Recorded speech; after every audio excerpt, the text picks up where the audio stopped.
My dear brothers and sisters,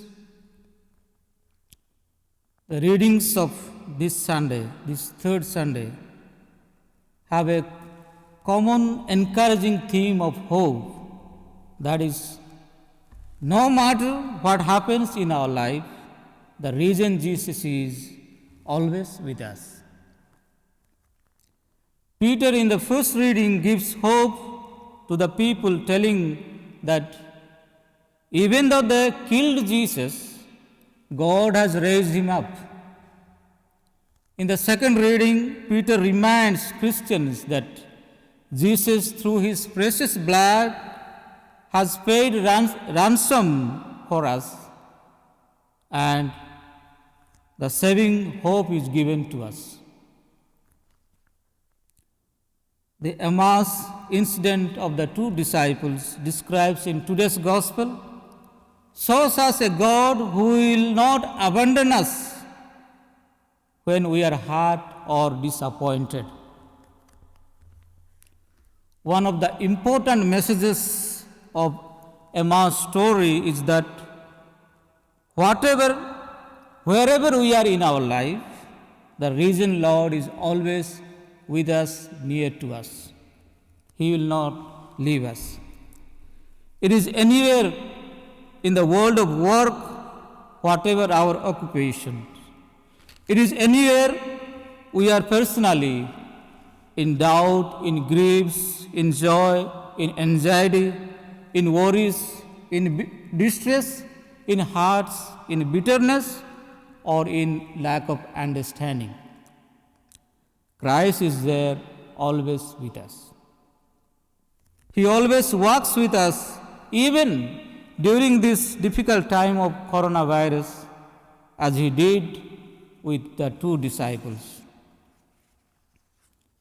The Emmaus story points out three ways to recognize Jesus or God in our pilgrimage on earth. The first way, in hospitality and good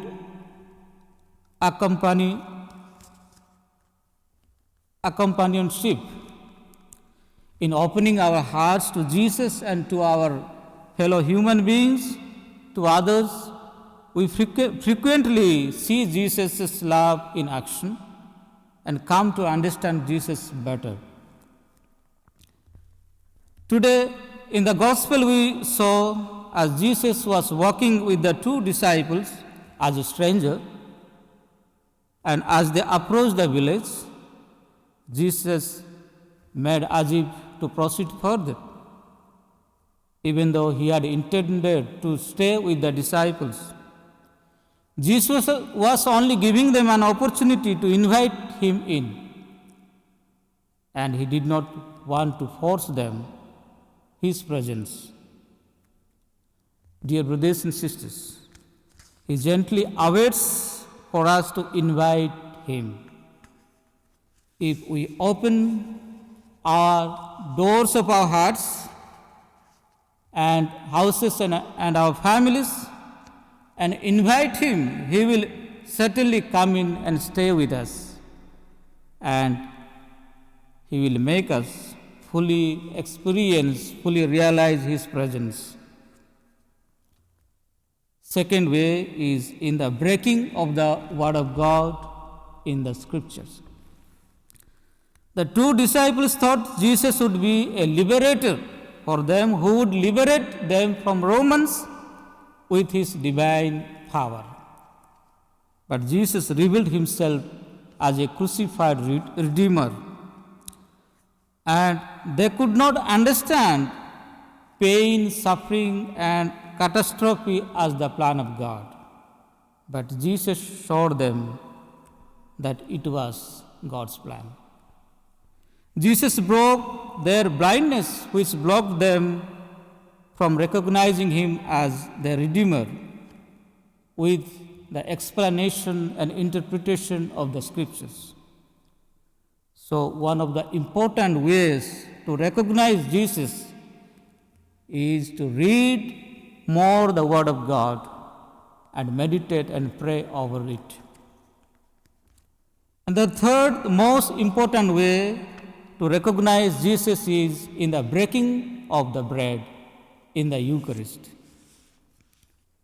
In the story, we found the two disciples who presumably had known Jesus during their stay with him during his ministry, who believed that he was a great prophet, mighty in deeds and words.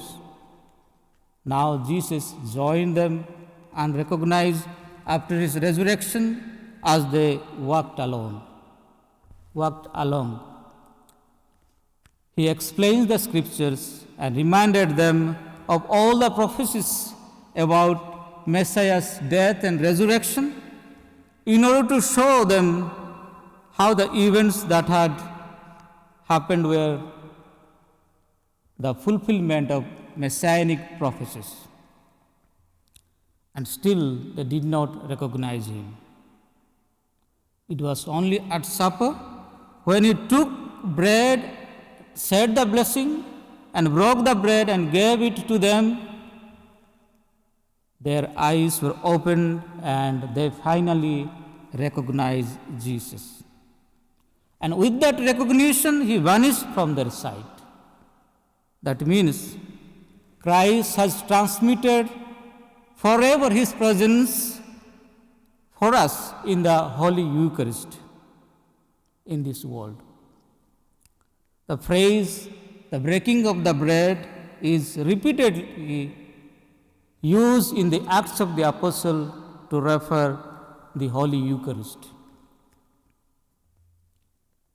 The disciples, the Christians all over the world for centuries, for ages, they have continued to recognize Jesus in the breaking of the word in the Holy Eucharist.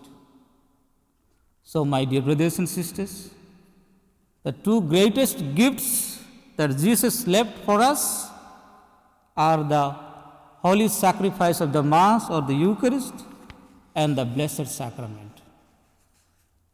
Eucharist is the sure way of recognizing and experiencing Christ, and we should be sure to participate in it faithfully at least once in a week. But these days, we make a great sacrifice for not to participate in the Holy Eucharist physically due to the current problem. But we can have the spiritual communion with Jesus with this live stream Mass. The Blessed Sacrament assures us the continued bodily presence of Jesus among us, which is always available to us. So, my dear brothers and sisters, as we reflect today with regard to the ways of recognizing Jesus, we must ask ourselves some questions. Are we open to read and understand the scriptures? And what can be said about our participation in the Holy Eucharist in our normal days? Or do we ever recognize the presence of Jesus, risen Christ among us while we participate in the Eucharist, in the breaking of the bread? Dear brothers and sisters, today let us make a point that we visit the Blessed Sacrament regularly as the friends of Jesus and experience His presence among us, and participate in the Eucharist whenever it will be available to us. May God bless us. Amen.